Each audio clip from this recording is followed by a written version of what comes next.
Yang saya mau patahkan itu kesombongannya yang mengaku bahwa dia ahli Quran, tapi membaca Quran saja nggak bisa. Sama seperti Paulus, mengaku rasul utusan Yesus, tapi bertemu Yesus satu kali pun tidak pernah. Pembohong. Sama kan? Sama-sama pendusta. Salam satu Tuhan.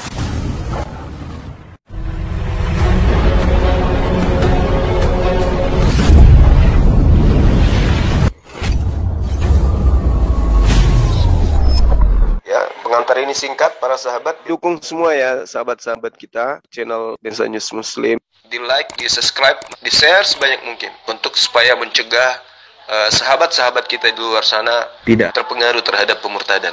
Semoga Allah memberikan selalu sikap istiqamah. Salam satu Tuhan, Allahu Akbar.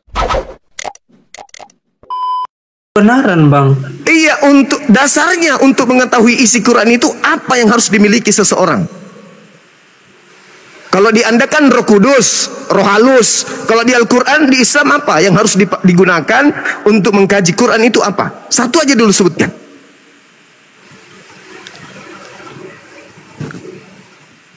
Kalau di Kristen kan Roh Kudus tuh. Biar tidak masuk akal, yang penting Kristen ada Roh Kudus. Imani saja. Kalau di Islam, untuk mengetahui Al-Quran, apa yang kita harus miliki? Satu apa? Yang pertama. Yang jelasnya Roh Kudus, saya Kristen ya Roh Kudus.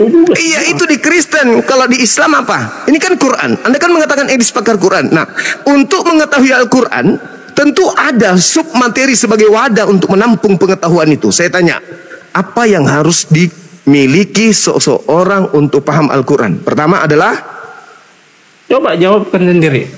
Nah, katanya paham, katanya edis pakar, katanya dia begini bogono. Kok sekarang bingung?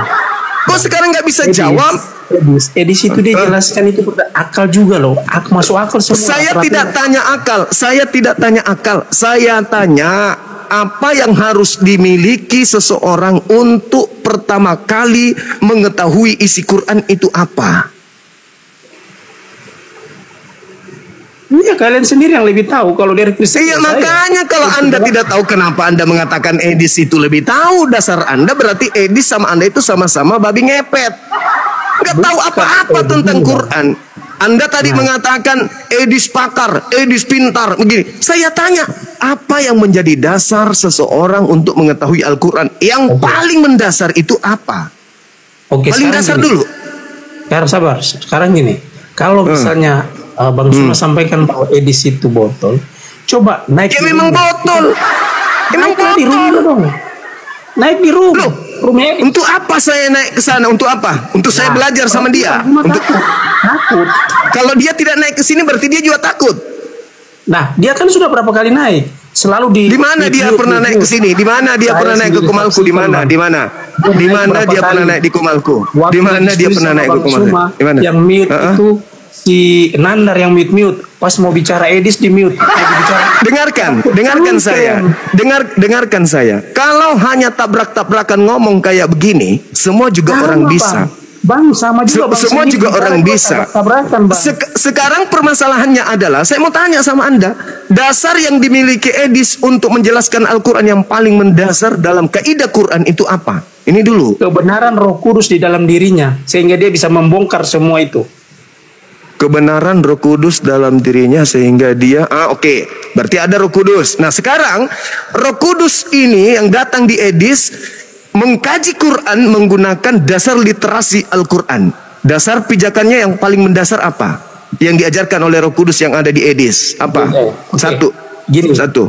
Karena dia sudah hadir Roh Kudus di situ, sehingga Roh Kudus bisa makanya saya tanya pijakan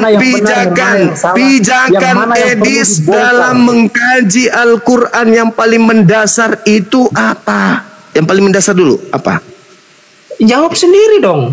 Jawab sendiri. Anda suruh saya jawab sendiri. Anda sudah menyanjung edis setinggi langit, tapi Anda tidak tahu dasar pijakan edis yang paling mendasar itu apa? Sekarang dengar, sekali live 20.000. Bukan saya bang. Saudara,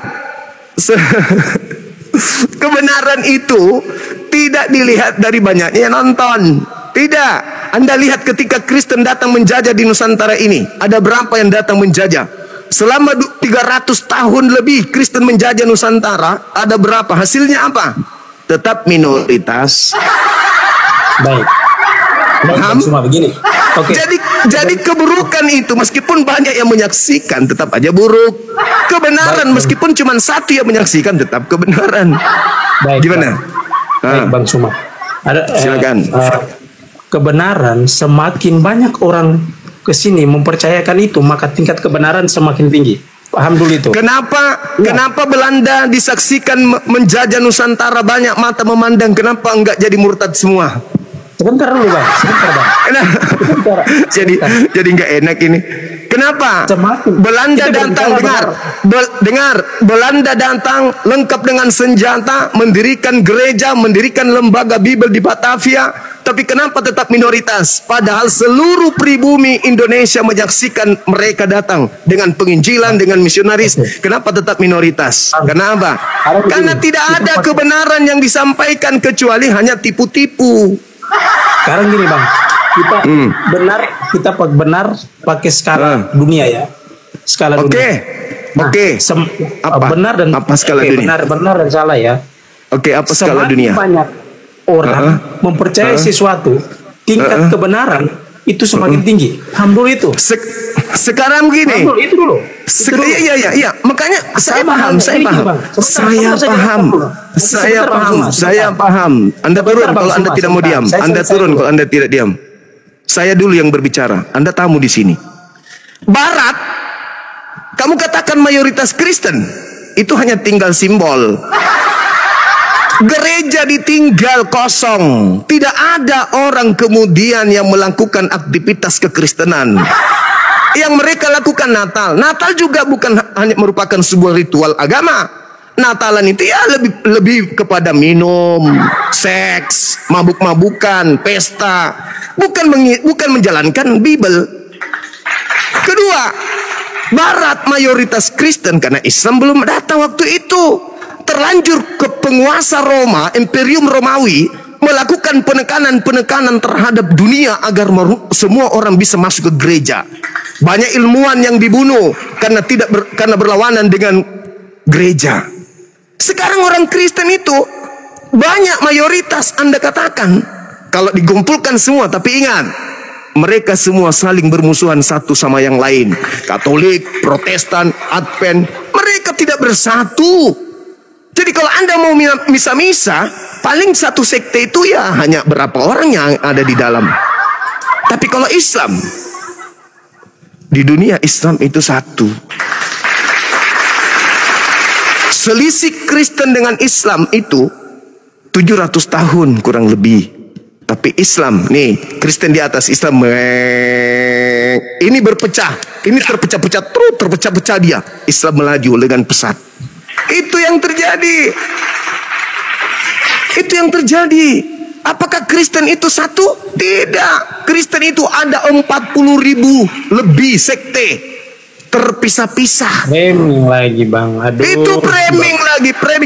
Kamu tahu, staf saya izin pulang kantor cepat hari Jumat. Saya tanya, kamu kenapa cepat pulang? Gereja saya jauh, Pak. Saya juga masih numpang ibadah. Hah? Numpang ibadah, gereja jauh. Sementara di samping kantor saya itu kurang lebih 150 meter ada gereja. Kamu ibadah aja di situ. Ngapain harus cepat-cepat pulang? Iri teman yang lain. Apa kata dia? Enggak, Pak, itu bukan gereja saya. Kami beda denom. Kami beda sekte. Loh, tapi kan Tuhanmu sama. Iya, Pak, tapi aturannya begitu. Kami tidak sembarang masuk gereja. Ini yang kalian katakan mayoritas dunia. Bikin malu. Oke, Bang. Kesian. Oke, Bang. Saya bertanya lagi begini. Ya, tanya lagi, silakan. Yang Bang sampaikan itu. Oke.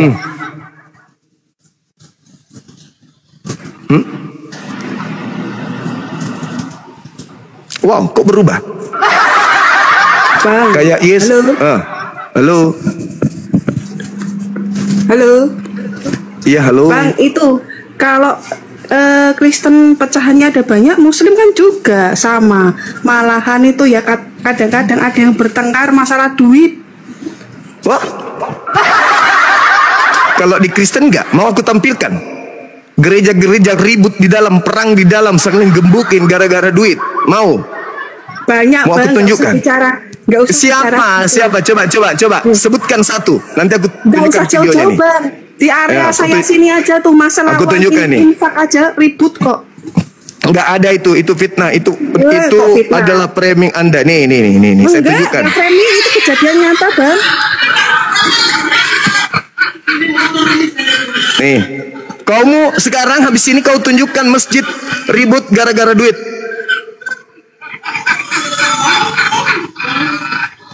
Nih, habis ini kau yang tunjukkan giliran kamu habis ini ya.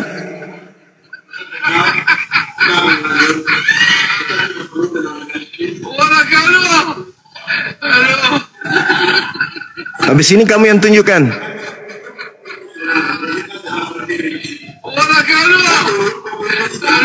Kita kasih lari ya.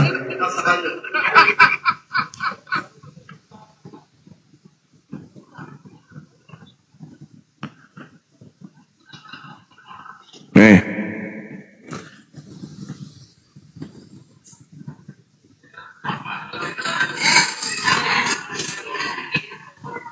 Ini gereja. Ini gereja ini. Gereja.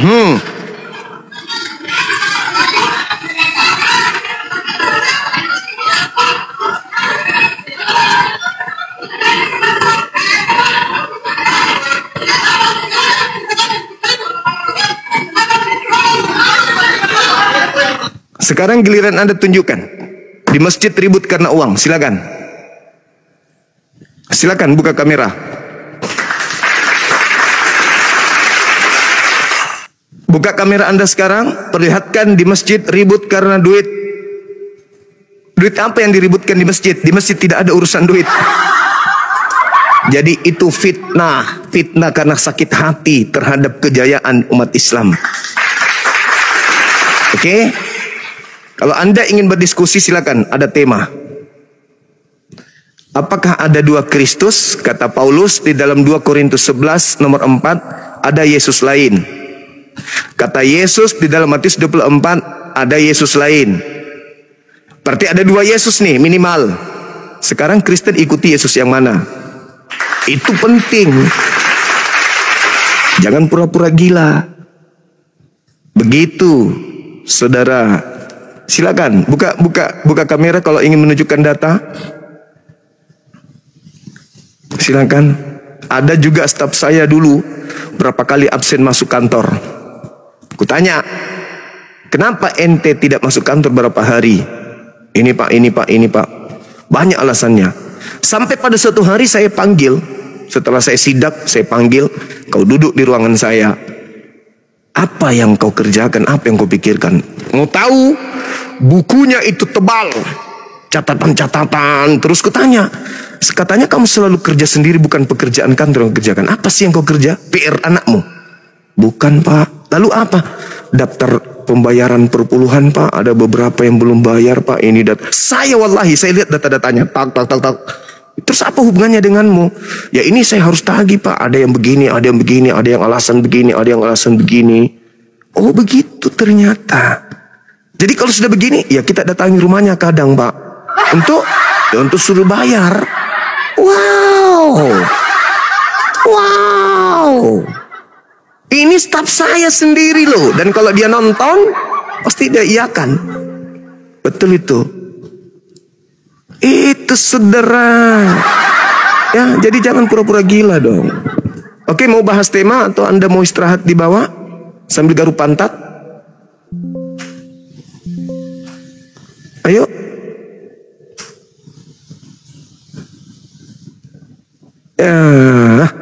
Bella. Ya, jadi saudara-saudara sekalian, memang setelah kita mengkanter semua tuduhan dan fitnahan orang-orang ini kepada Islam teroris, Islam itu bodoh, Islam itu intoleran, Islam itu jahat, Islam itu kasar, Islam itu tertinggal dan seterusnya. Dan kita lakukan kanter dikarenakan itu adalah fitnah. Ya seperti ini adanya. isi Bible Bible mereka kita buka. Dan mereka menemukan apa yang kita jelaskan itu sesuai dengan fakta di lapangan. Akhirnya apa? Kepanikan yang terjadi. Mereka panik. Mereka ingin menghentikan kita. Padahal harusnya mereka yang menghentikan misi kristenisasi mereka. Mereka yang harus menghentikan gerakan-gerakan kristenisasi mereka. Mereka harus menghentikan para misionaris mereka. Termasuk yang menjajakan lubang tua kepada brondong. Harus dihentikan. Berpura-pura jadi ustaz, berpura-pura jadi mantan ulama, berpura-pura keluarga dari pendiri pesantren, berpura-pura lulusan pesantren, berpura-pura menjadi ustaz. Hentikan itu semua. Hentikan, itu nggak lucu. Kalau dulu belum ada apologet Islam Indonesia, boleh.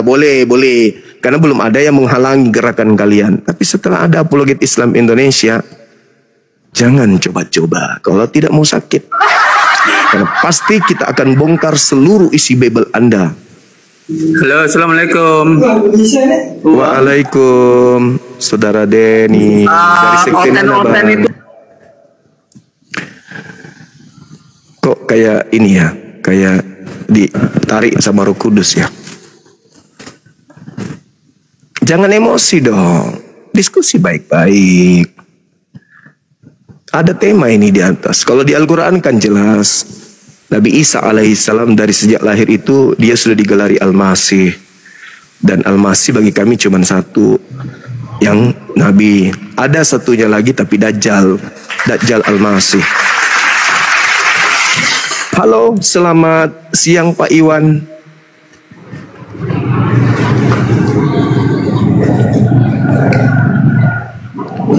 Pak Iwan, selamat siang.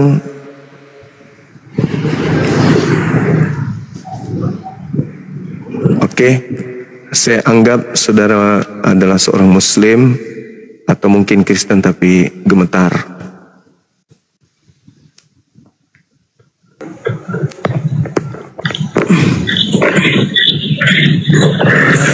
Halo. Noise. Assalamualaikum Bang. Waalaikum. Salam dari Flores NTT Bang. NTT. Ya. Mau nanya nih Bang. Siap. Kalau Noise Bang. Dimatikan HP-nya yang satu. Kencang kali soalnya. Kayak ada suaranya Bang Suma di sana dan kayak saya kenal suara itu.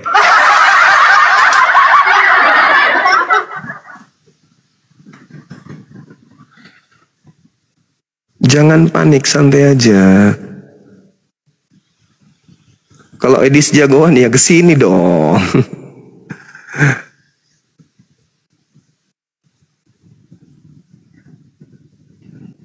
Seperti RK kan naik ke sini, sayang mencret.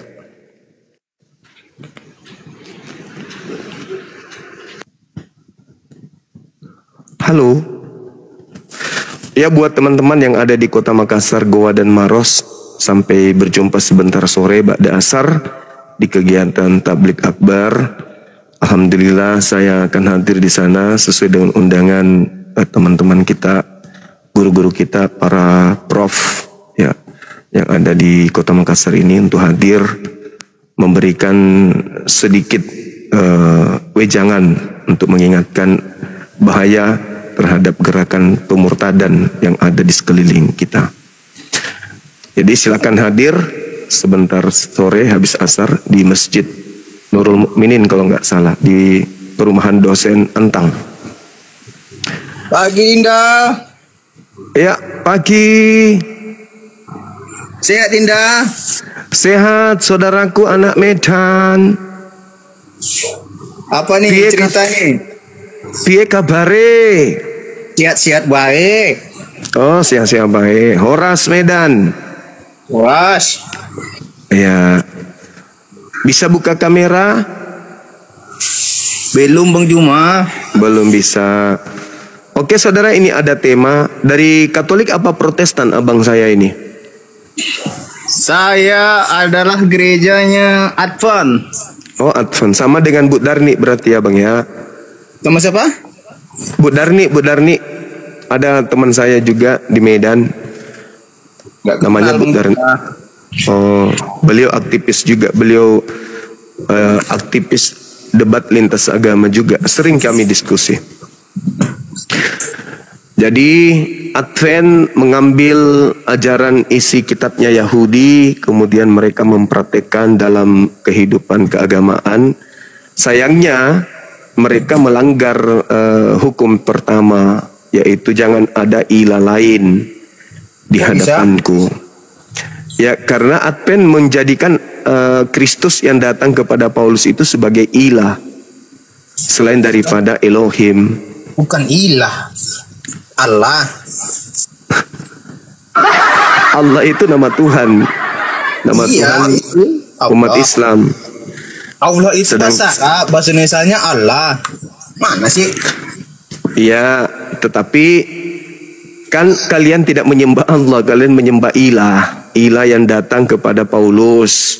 Buka Kejadian 1 ayat 1. Alam ciptakan langit dan bumi. Tidak ada di situ ilah. Ya, Allah itu kan nama Tuhannya umat Islam, Bang. Di situ tertulis Elohim, Tuhannya orang Yahudi. Gitu, Saudara. Tidak, bahasa Arabnya Allah. Allah itu kan Allah. Bahasa Indonesianya Allah. Makanya kami Allah juga kok beda. Kok ya, Oke. Apakah sembahan orang Yahudi itu anak Maria, Bang? Tetap Allah. Ya, berarti Advent telah salah karena melantik anak Maria itu seperti Allah, kan gitu. Bukan, rohnya Yesus itu, Yesus manusia, rohnya roh Allah. Makanya mereka satu. Bagaimana Anda mengatakan rohnya Yesus itu rohnya Allah? Sementara seluruh roh manusia itu adalah roh Allah. Berdasarkan Kejadian 6 nomor 3. Roh kita ya roh kita. Mau kok roh Allah gimana sih? Kejadian 6 nomor 3. Rohku tidak selamanya tinggal berdiam di dalam diri manusia. Betul. Karena Allah berarti, itu tidak akan selamanya tinggal di dunia. Karena dia itu Allah. Dia akan balik ke surga. Itu artinya Bang Jumah. Artinya roh yang ada dalam diri manusia itu semuanya adalah roh Tuhan. Itu dalil. Jadi kalau roh di dalam diri Yesus itu Anda anggap Tuhan, harusnya roh yang ada di dalam diri Pak Bom itu juga Anda tuhankan. Apalagi Pak Bom itu, saya tidak kenal itu Bang Jumah. Dia juga anak Tuhan sama seperti Anda.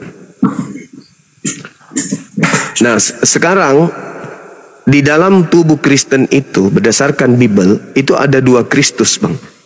Bahkan lebih dari 2. Tetapi yang berlawanan ajaran itu adalah Kristus anak Maria dengan Kristus yang datang kepada Paulus. Betul. Yang adalah sembahannya orang Kristen. Di akhir zaman dalam iman kami akan banyak Mesias palsu. Makanya bukan termasuk banyak. Termasuk yang datang kepada Paulus itu asli atau palsu? Asli. Tapi kenapa Yesus melarang percaya? Kok melarang percaya?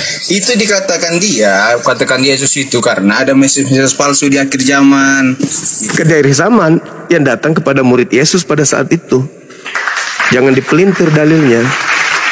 Bukan dipelintir ya, bahkan Mesias palsu itu akan datang di akhir zaman, bukan hanya 2, 3 banyak. Itu nasihatnya Yesus itu, Bu. Nasihatnya Yesus itu untuk muridnya yang hidup di zamannya Yesus, bukan untuk Anda yang Kristen. Yesus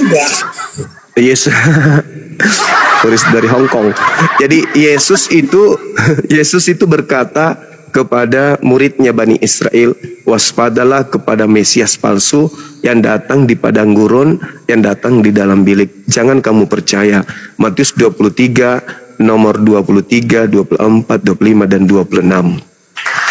Ketika murid-murid asli Bani Israel mendapat nasihat itu, lalu beberapa tahun kemudian Paulus datang mengaku bertemu dengan sosok Yesus, maka Yesus berkata, jangan kamu percaya. Sorry. Lanjut Bang, lanjut. Iya, kan tadi gua bilang kan Mesias palsu. Betul, itu di akhir zaman bakal datang Mesias palsu gitu. Kok akhir zaman, masakan muridnya Yesus panjang kali umurnya sampai ke akhir zaman? Itu nasihat Yesus kepada muridnya yang hidup sama dia. Kan dia datang tuh di Bukit Zaitun. Muridnya loh. Apa? Karena kami juga muridnya, makanya disampaikan lewat firman. Anda beda. Anda itu murid atau hamba dari Kristus yang datang di padang gurun. Beda dengan Yesus yang datang di tengah Bani Israel. Itu beda. Dua Kristus yang berbeda.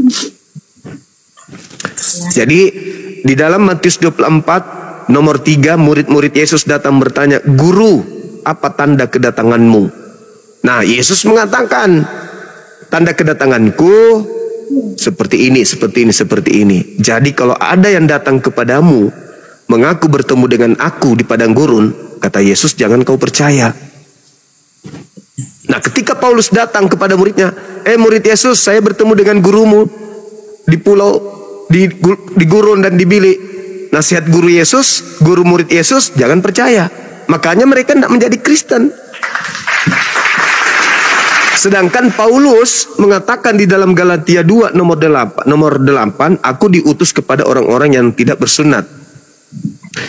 Galatia 1 nomor 15, aku diutus kepada non-Yahudi. Sedangkan non-Yahudi tidak diberi pesan kepada mereka oleh Yesus. Wahai non-Yahudi, apabila ada orang mengaku bertemu dengan saya, jangan kau percaya.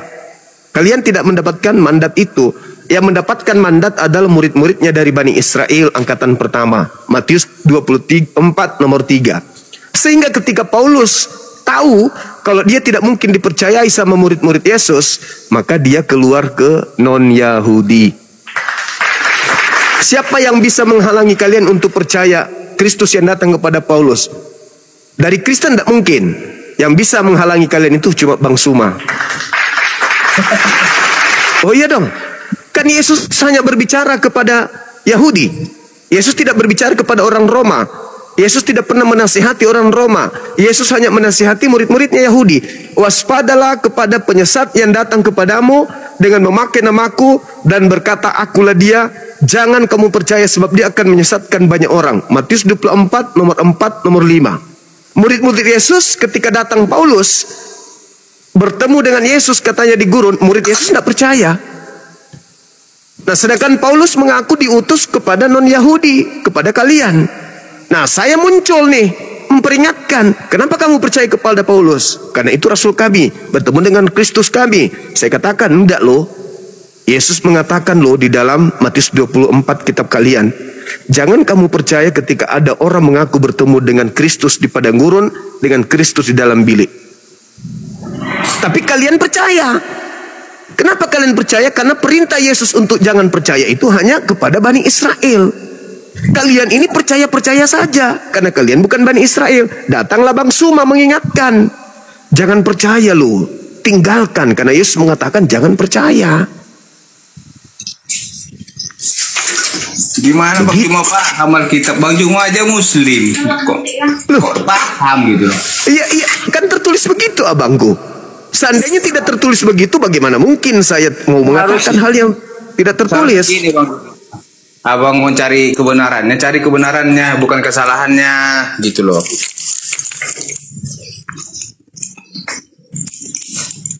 Cari kebenarannya tentang Alkitab, baru paham.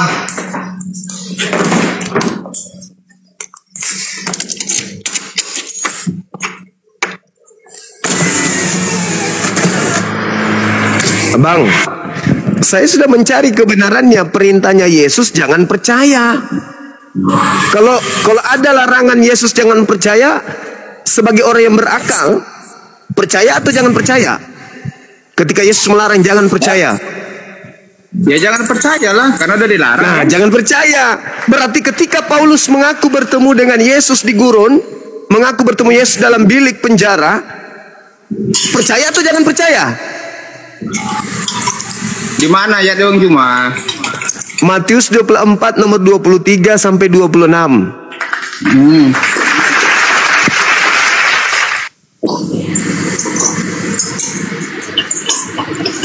Coba Anda baca. Bentar.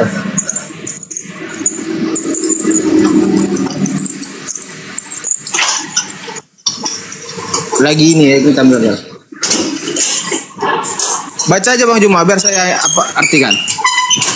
Jadi apabila ada orang yang berkata Mesias ada di sini, jangan kau pergi di sana, atau Mesias ada di sana, jangan kamu percaya. Sebab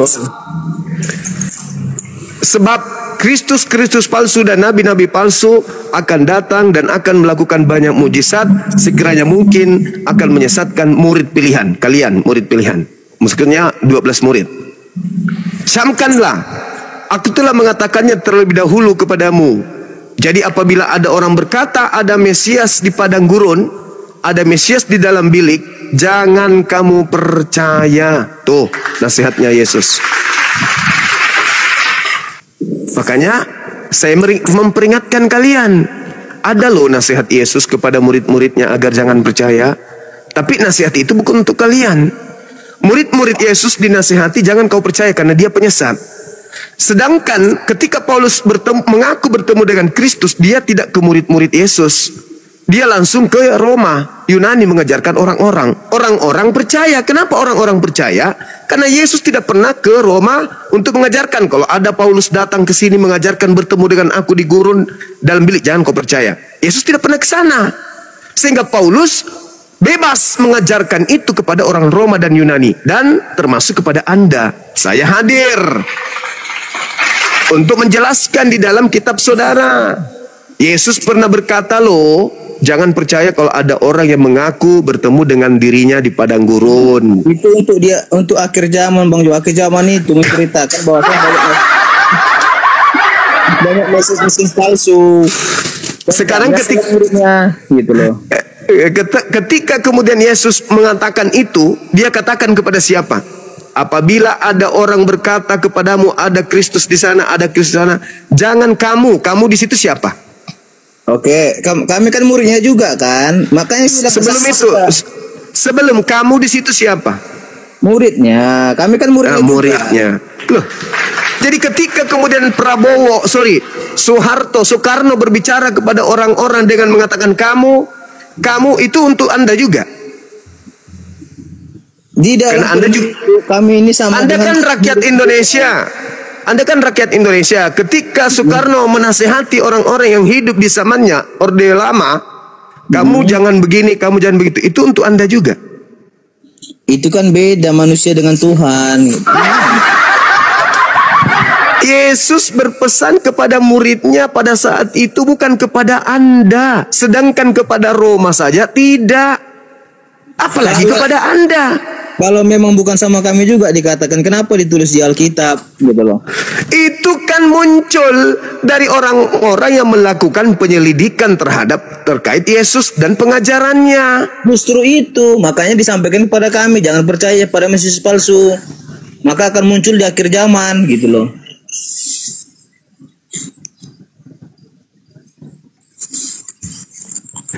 Akhir zamannya itu tidak dikatakan akan Mesias palsu itu muncul di akhir zaman. Mana dalilnya?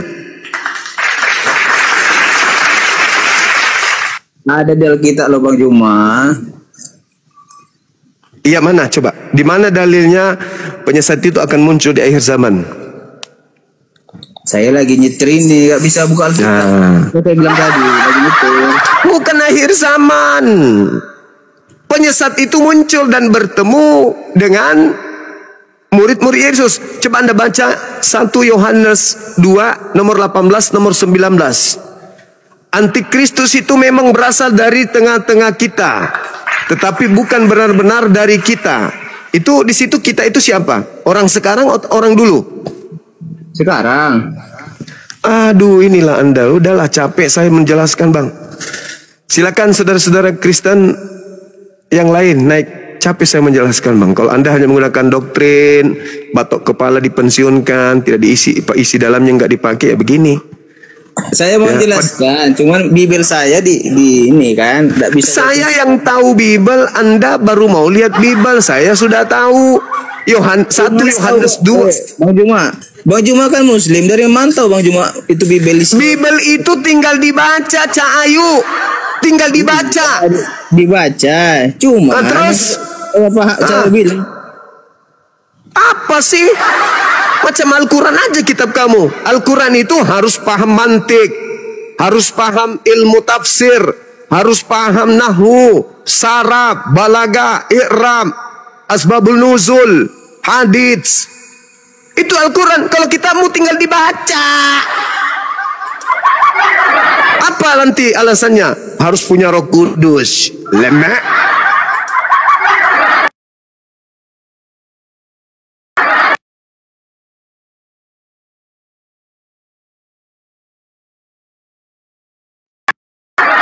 Ya, karena kalau nggak gini kapan lagi kita ngobrol, ya nggak Gurunda? Kalau naik ke rumah, iya penuh mulu. Saya mau naik penuh mulu nih. Kalau gini kan bisa bersapa-sapa langsung. Udah selesai Gurundaku? Udah. Oh, udah. Maksudnya? Maksudnya ini mau akhiri lab gitu? Belum. Oh nggak ada oten? Oh baru buka. Siap Gurunda. Gimana kabarnya bangku? Baik, alhamdulillah. Alhamdulillah. Ini saya lagi bahas Yesus poligami, tapi nggak ada yang berani. Terlalu berat itu. Berat ya? Iya, nggak ada yang berani. Ini surhat sedikit Gurunda ya, nanti saya turun. Wahyu 19 ayat ke-7. Kan saya tanya nih Oten, domba di situ siapa? Yesus. Anak domba itu hanya Yesus. Di mana dalilnya? Yohanes Injil Gospel Yohanes 1 pasal 29. Jadi anak domba siapa? Yesus. Oke. Marilah kita bersorak-sorai dan bersukacita karena hari perkawinan. Gemas suaranya Dinda. Gemas suaranya itu kayak Gema ya? Oh iya. Gimana sekarang? Ehonya terlalu tinggi kayaknya. Oh iya. Sekarang gimana Gurunda, abangku? Nah, itu udah bagus. Oh iya, tadi ada Oten yang ngebabi-babiin saya tadi, makanya saya gedein semuanya. Habis naik malah nandar babi, nandar anjing, kata. Aduh, kataku naik malah bilang gitu. Ya udah, saya gedein aja suara saya. Kita lanjut Gurundaku ya. Nah, ini curhat. Siap. Anak domba adalah Yesus. Oke, marilah kita bersorak-sorai karena hari perkawinan Yesus telah tiba dan pengantinnya telah siap sedia. Saya tanya sama mereka, pengantinnya ini siapa? Pengantinnya ya kami. Oh, pengantinnya itu orang Kristen. Iya. Laki-laki atau perempuan? Ya semuanya, laki-laki dan perempuan loh. Kalau gitu poligami ya. Gitu dia. Waduh, langsung kejang-kejang tuh. Gitu Gurundaku. Baik. Sehat selalu bangku. Ada materi abang? Ya. Lagi materi apa nih? Kalau saya bukan masalah poligaminya loh. Apa yang coba Gurunda? Yang saya pikirkan itu yang laki-lakinya bisa jadi mempelai wanita, itu gimana ceritanya? Nah itu berarti bisek ya, biseksual kalau gitu ya. Kan Yesus ini mempelai laki-laki. Ya. Kristen mempelai wanita. Saya bayangkan Pak Bombo menggunakan gaun pengantin, hak tinggi, pakai cipok-cipok, pakai konde, bulu betisnya banyak. Terus kemudian dadanya juga ikut berbulu, jadi mempelai wanita itu gimana ceritanya? Kalau Oten yang lain, kalau Oten yang lain itu ada yang menafsirkan, kalau Oten yang lain itu ada yang menafsirkan mempelai wanita, ada yang menafsirkan pengantin. Ya pengantinnya itu ya laki-laki dan perempuan. Pengantin wanita. Kalau mereka kan boleh laki-laki juga. Iya. Gimana Bang? Silakan Bang. Coba dilihat di dalam ini, data saya ada. Coba Pak. Saya catat ya. Ini dapat ilmu lagi nih. Cemburu ilahi. Kalau di Wahyu 19, Wahyu 19 nomor 6 tadi, nomor 6, nomor 7. Itu tentang Yesus kawin. Ada kan data itu? Kemudian 2 Korintus 11 nomor 2, 2, 3 coba.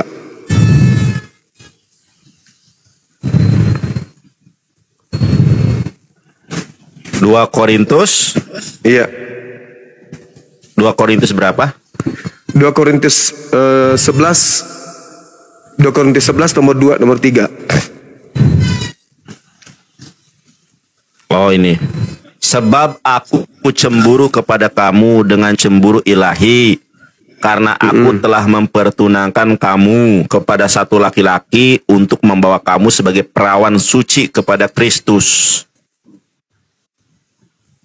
Nomor 3-nya, tetapi aku takut kalaunya ada 2. Kalau pikiran kamu disesatkan dari kesetiaan kamu yang sejati kepada Kristus, sama seperti Hawa diperdaya oleh ular. Oleh ular itu dengan kelicikannya. Mereka diidentikan dengan Hawa. Sebab kamu. Tapi untuk membuktikan keakuratannya, coba lihat di Wahyu 21 nomor 9.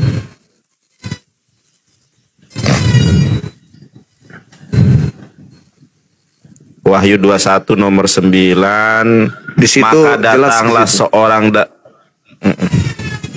Ini saya delay ya? Enggak delay, enggak ya? Maka datanglah seorang dari ketujuh malaikat yang memegang ketujuh cawan, yang penuh dengan ketujuh malapetaka terakhir itu. Lalu berkata kepadaku, katanya, marilah ke sini. Aku akan menunjukkan kepadamu pengantin perempuan mempelai anak domba. Ini siapa nih mempelai perempuan? Kristen kan?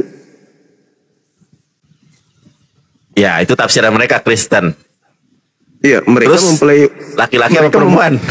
Kan disebut mempelai perempuan. Kan mempelai Berarti perempuan. nikahnya mereka. gimana dong? Kalau kalau laki-laki, kalau perempuan oke, kita masuk nalarnya. Tapi kalau Yesus menikahi menikahi laki-laki itu gimana, Gurundaku?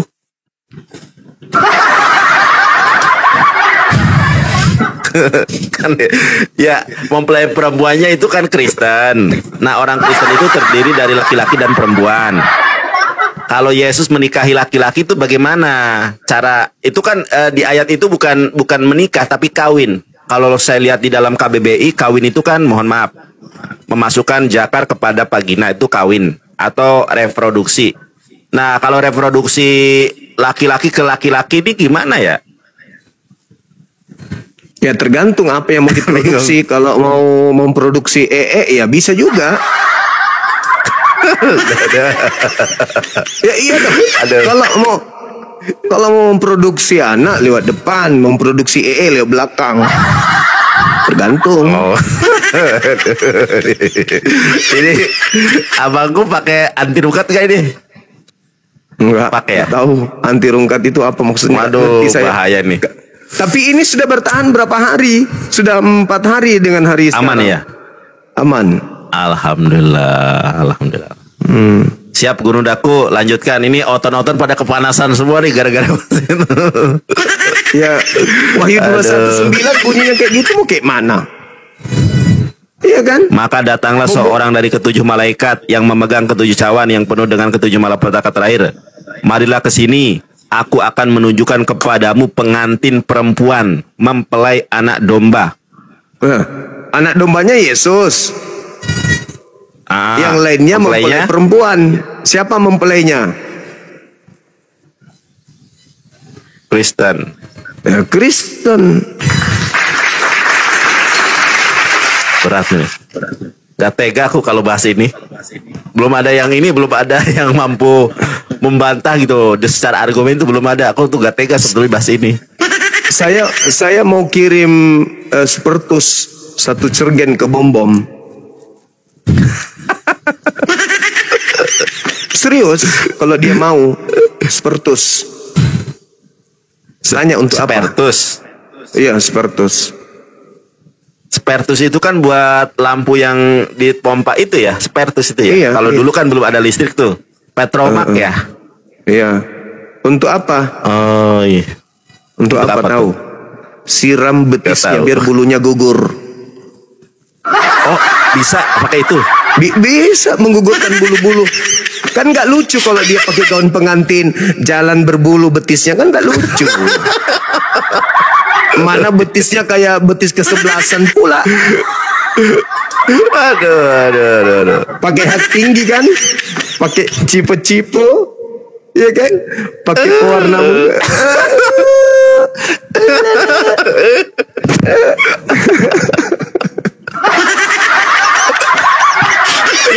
Aduh, abang bisa lucu juga nih ya.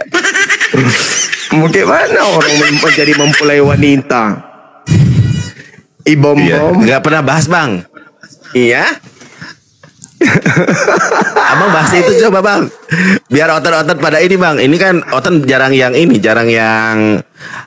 yang sering bahas itu saya. Coba abang Gurunda bahas itu. Coba pengen tahu ada nggak yang mampu menyanggah gitu. Iya. Insya Allah nantilah Ya. kita ini. Siap. Nantilah kita urai. Gimana Lina Wijaya Gurundaku? Lina Wijaya gimana?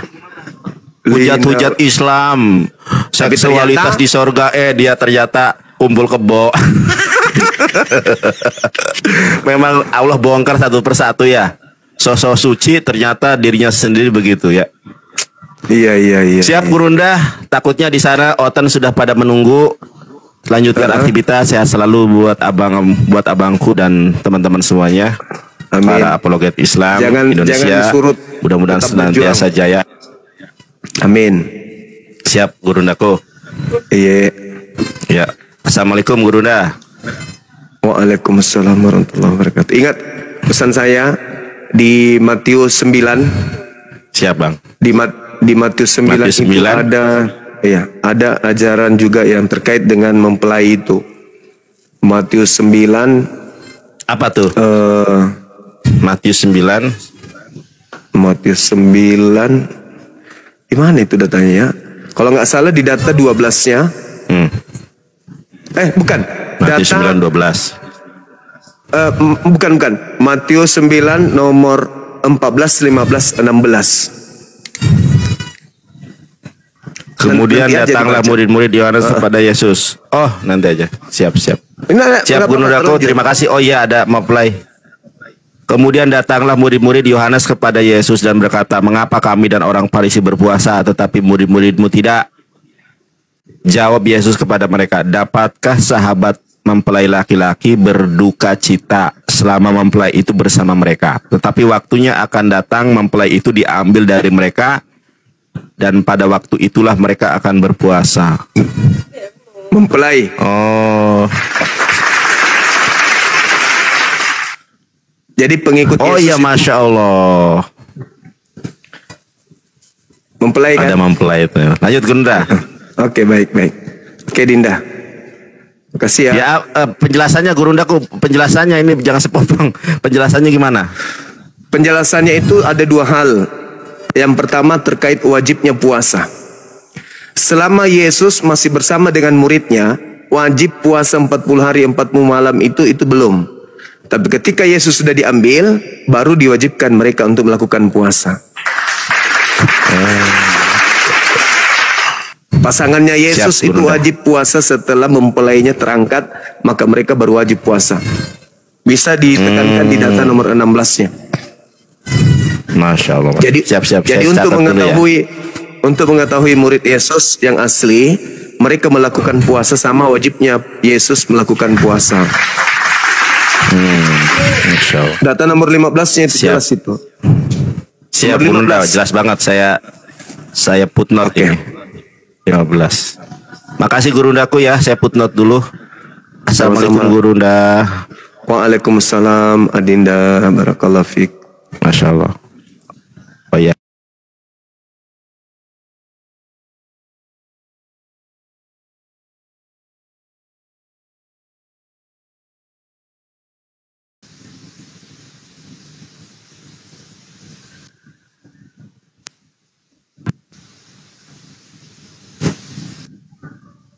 Ini kenapanya orang ini minta terus PK? Hei.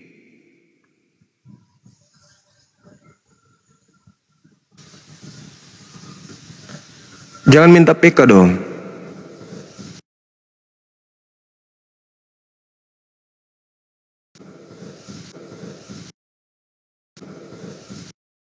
Pagi Dinda.